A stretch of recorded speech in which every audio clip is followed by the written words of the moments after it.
मोहनलालगंज। आप दोबारा मोहनलालगंज लोकसभा चुनाव से चुनाव लड़ रही है, आपको क्या जनता की क्या समस्याएं फेस करनी पड़ रही, जो मुख्य समस्याएं हैं उनके बारे में बताएं। सबसे बड़ी समस्या बिजली की। बिजली की समस्या यह है कि पिछली सरकार में भी बिजली की समस्याएं बहुत ज्यादा थी। हमारी सरकार ने बिजली दिया है, लेकिन ट्रांसफार्मर ज्यादा खराब हो रहे हैं, क्योंकि पिछली सरकार ने खरीदा था जो ट्रांसफार्मर। मैं नहीं जानती कि वो किस ब्रांड के थे, कैसे थे। तो जो जनता की शिकायत ज्यादातर रहती है कि हमारे वहाँ बिजली के ट्रांसफार्मर खराब हैं। वो कभी 11 बजे रात को टेलीफोन कर देते हैं, कभी 12 बजे कर देते हैं, और उसमें हम लोगों को बदलवाने में काफी मशक्कत करनी पड़ती है, क्योंकि ज्यादातर मांग ये होती है कि हमारा 63 केवी का है तो 250 केवी का करवा दीजिए या 100 केवी का करवा दीजिए। और हम लोगों ने कोशिश किया है कि बिजली की ट्रांसफार्मर के क्षमता बढ़ाए जाएं, या बिजली का जो जैसे 12 घंटे है या 12 घंटे है उसको 16 घंटे कराया जाए। पर मैं धन्यवाद देना चाहूंगी माननीय मुख्यमंत्री जी को कि मेरे लोकसभा क्षेत्र के सभी जगहों पर बिजली की सुचारू रूप से व्यवस्था है। विपक्षी पार्टियां लगातार आरोप लगा रहे हैं कि आप क्षेत्र में कम रहती हैं, विकास कार्य कम हुए हैं। आप लोग तो मीडिया से जुड़े हुए हैं, कोई बात आपसे छुपी नहीं है। जब से मैं चुनाव जीती हूं, मैं तभी से चुनाव लड़ रही हूं। चाहे वो पिछली सरकार में धरना और प्रदर्शन हुआ हो, चाहे लाठी खाने का मामला हुआ हो, चाहे जेल जाने का मामला हुआ हो, जनता की ही आवाज में आवाज मिलाने के लिए हम लोगों ने सड़कों पर संघर्ष किया, सड़क से लेकर के विधानसभा तक, विधानसभा से लेकर के संसद तक। और सबसे बड़ी बात यह है कि जहां भी कहीं किसी ने मुझे बुलाया, चाहे मुंडन हो, चाहे जन्मदिन हो, घटना, दुर्घटना, शादी, ब्याह, सब में मैं शामिल रही और पार्टी के कार्यों में भी मैं शामिल रही। आपको पता है कि लोकसभा चलती है और सबसे ज्यादा अगर वहां पर भाग लेती है तो समाजवादी पार्टी ही भाग लेती है। तो ये जो विरोधी, जाहिर सी बात है कि कोई अच्छी बात तो बोलेगा नहीं सपोर्ट में, लेकिन ये बात आप जनता से पूछे तो और बढ़िया वो बता सकते हैं। क्योंकि मुझसे पूछ रहे हैं तो मैं तो अपने बारे में ही बताऊंगी कि मैं बहुत जाती हूं, लेकिन ये बात आप जनता से पूछ लें कि मैं कितनी बार गई हूं और कहां कहां गई हूं। लेकिन विकास कार्यों के अनदेखी का आरोप लगा रहे हैं। विकास कार्यों में सबसे बड़ी बात है, पहले मेरी निधि 40 लाख रुपए थी एक विधानसभा क्षेत्र के लिए, और सरकार थी बसपा की।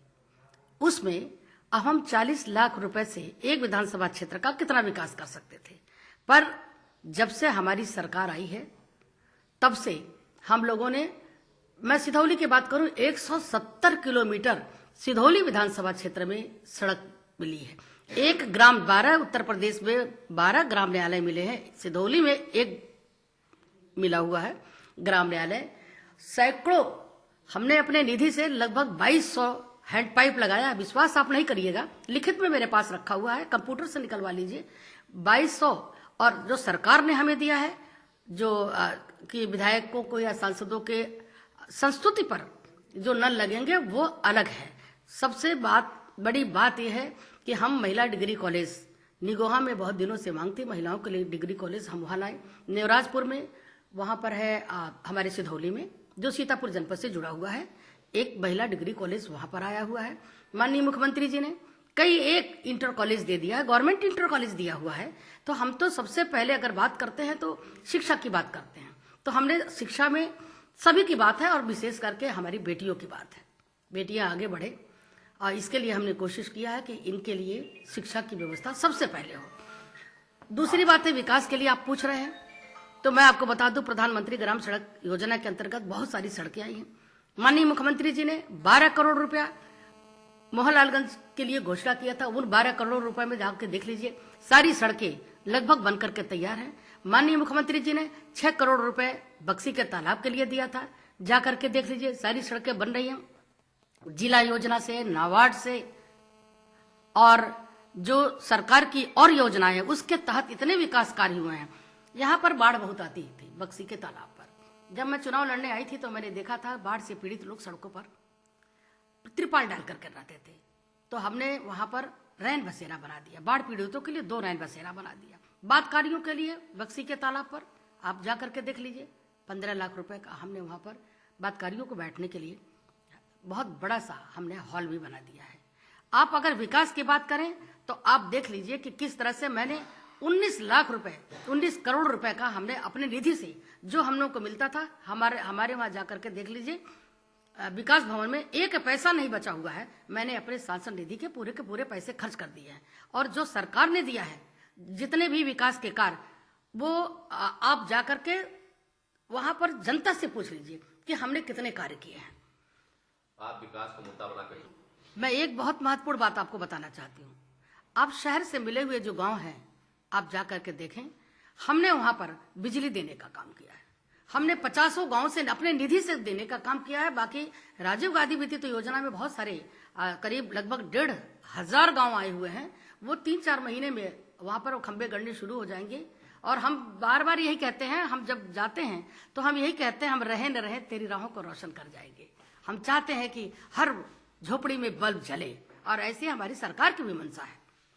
आप लगातार विकास के क्षेत्र में है, लोगों के बीच में है जी, दोबारा फिर मैदान में है जी। लेकिन आपको नहीं लगता कि कुछ दल विकास के मुद्दे को पीछे करके जाति ध्रुवीकरण और सांप्रदायिक ध्रुवीकरण को आगे ला रहे हैं? जी, बिल्कुल सही बात कर रहे हैं। वो जनता को गुमराह करने की कोशिश कर रहे हैं। और जो पार्टियां आ रही हैं या जो कैंडिडेट आ रहे हैं मैदान में, मोहनलालगंज संसदीय क्षेत्र से, उनका चाल चरित्र चेहरा सबके सामने है। जातिवाद को लेकर के वो राजनीति करते हैं, और दोनों जातिवाद को लेकर के, और जनता में बहुत ज्यादा आक्रोश है दोनों कैंडिडेट को लेकर के। सबसे बड़ी बात है कि जैसे अब एक जो मोहनलालगंज क्षेत्र से जो हमारे भाई आ रहे हैं, हमेशा वो कहते हैं कि एक ही बिरादरी के, मैं तो राष्ट्रीय अध्यक्ष हूँ, एक जाति की, और एक जाति की बात हम कभी नहीं करते हैं। जो दूसरे साहब हैं वो भी जाति की बात करते हैं, हम सर समाज की बात करते हैं, और सभी को एक साथ लेकर के चलने का काम करते हैं। निश्चित तौर से हमें सभी जातियों का सहयोग मिल रहा है, सभी धर्म का सहयोग मिल रहा है, सभी जाति वर्ग संप्रदाय का हमको सहयोग मिल रहा है। और हमारे कार्यकर्ता, हम बहुत उत्साहित हैं, हमारा मनोबल बढ़ा हुआ है, क्योंकि सबका, विशेष करके मुझे जो समर्थन मिल रहा है, सबसे ज्यादा महिलाओं का समर्थन मिल रहा है, क्योंकि महिला प्रत्याशी मैं अकेले हूँ। जब महिलाओं की बात आई तो महिला मुद्दे किसी राजनीतिक दल ने घोषणा पत्र में कोई बात नहीं महिलाओं के लिए की है अभी तक। जी। और संसद में महिला बिल पास करने लिए सभी दल अलग थलग पड़ जाते हैं। जी। इस पर क्या कहें? हाँ, हमारी ये बात आप कह रहे हैं कि किसी दल ने बात नहीं की है। हमारी पार्टी ने, अभी आपने देखा नहीं कि अलग से एम्बुलेंस सेवा 102 चलाया है गर्भवती महिलाओं के लिए।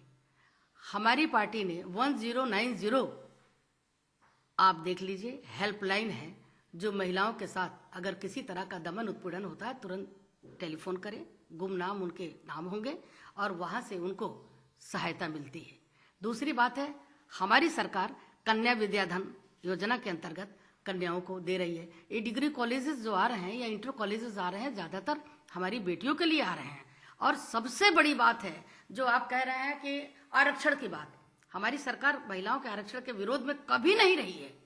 हमारे मैनिफेस्टो में भी था पहले, और अब भी हमारी सरकार यही कहती है कि आप महिलाओं को आरक्षण दीजिए, लेकिन उनको भी तो दरवाजा खोल दीजिए। जो बहुत पिछड़ी महिलाएं हैं उनके लिए आरक्षण करिए। जो महिलाएं दलित समाज की हैं, जो महिलाएं पिछड़ी समाज की हैं, जो महिलाएं अल्पसंख्यक समाज की हैं, उनके लिए भी दरवाजे खोल दीजिए। विधानसभा और लोकसभा में आरक्षण के माध्यम से वो भी आ जाएं। नहीं तो सिर्फ अगर एक ही वर्ग की महिलाएं आएंगी तो ये महिलाओं को ये तो बहुत पीछे छूट जाएंगी। हमारी पार्टी का मानना है कि आरक्षण दे दीजिए। पंचायतों में भी तो आरक्षण है, इसमें भी आरक्षण दीजिए, दिक्कत क्या है? अंत में आप मोहनलालगंज जनता से क्या कहना चाहेंगे चुनाव में? मैं मोहनलालगंज जनता जो है, हम समझते हैं कि हमारी लोकसभा मंदिर है, और हमारी जनता जो है उस मंदिर के देवता है। मैं कोई बटरिंग में बात नहीं कर रही हूं, क्योंकि मुझे हमेशा से जनता का समर्थन मिलता रहा है, हमें कार्यकर्ताओं से मिलता रहा। हमारा संगठन इतना बढ़िया, हमारा संगठन है, हमारे विधायक हैं, हम सब कोई एक साथ मिलकर के जनता के बीच में हम जा रहे हैं। और जनता से मैं यही कहना चाहती हूं कि हमने बहुत विकास के काम किया है, हम आपके बीच में आए हैं। एक बार मुझे और मौका दीजिए ताकि जो मेरे अधूरे कार्य हैं मैं उनको पूरा कर सकूं। कर दीजिए हम बात। घर वाला इतना खूब दे रहे हैं लोग, जाति ध्रुवीकरण हो रहा है। जाति ध्रुवीकरण में ऐसा नहीं है, पासी बिरादरी के हैं अब सब लगभग पासी बिरादरी के ही कैंडिडेट हैं, तो वो बिखर रहा है। कहीं कहीं जो सबसे बड़ी बात है कि लोग आपका इसमें नहीं ना, अच्छा, कहीं कहीं तो सबसे बड़ी बात यह है कि ये ऐसा हमेशा चलता रहा और अब भी चलता है। अब कौशल किशोर जन्म भर बावना को गरियाए, बावन ठाकुर गरियाए गाँव में गए, हाँ, इस्माइलगंज गाँव है और वहाँ पर 3 ठाकुर निकला है बाहर, कहने लगे कौशल किशोर तुम इसको दिला देते हो, तुमने तो व्यवसाय बना रखी है। नहीं, उसमें 4-5 लड़कियां महिलाएं हैं जो बाकायदा इसके लिए तैयार 376 लगाने के लिए हाँ। वो टीम चलती है, वो बाकायदा है। अच्छा, ये सबसे बड़ी बात है कि जाकर के मलिहाबाद में देखिए कच्ची भट्टी, शराब की कच्ची भट्टियां चल रही हैं, कच्ची भट्टियां ये चलवाते हैं और वहाँ पर महिलाएं जिनके घर में भट्टियां चल रही हैं, बच्चे दारू पी रहे हैं। मैं निकलूंगी लेकिन मैं, हाँ, क्योंकि उसमें कई कल के लोग टूट के आएंगे, बात करेंगे, फोटो